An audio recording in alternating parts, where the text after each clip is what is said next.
Are the texts on a website too small to read comfortably? Or maybe they're too large and cluttered on your screen? With your iPhone 17, you can quickly adjust the font size for a specific website without affecting others. Safari lets you customize viewing preferences per site, which means you can make one website easier to read while keeping others at their default size. Here's how to do it. First, open the Safari browser on your iPhone 17. Go to the website you want to customize. Once the page is fully loaded, look at the left side of the address bar.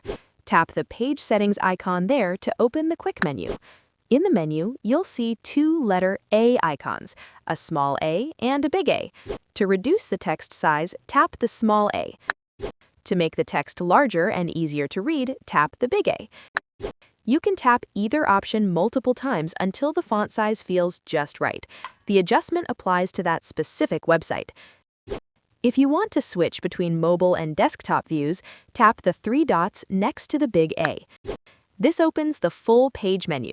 Under Page Actions, tap Request Mobile Website if you want the simplified mobile layout.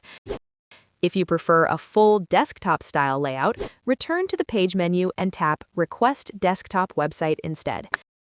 You also have the option to show or hide the toolbar for a cleaner browsing experience. You can repeat these same steps anytime you want to adjust settings for another website in Safari. And that's it.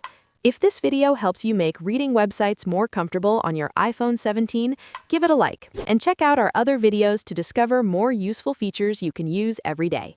Thanks for watching and stay tuned for more tips like this.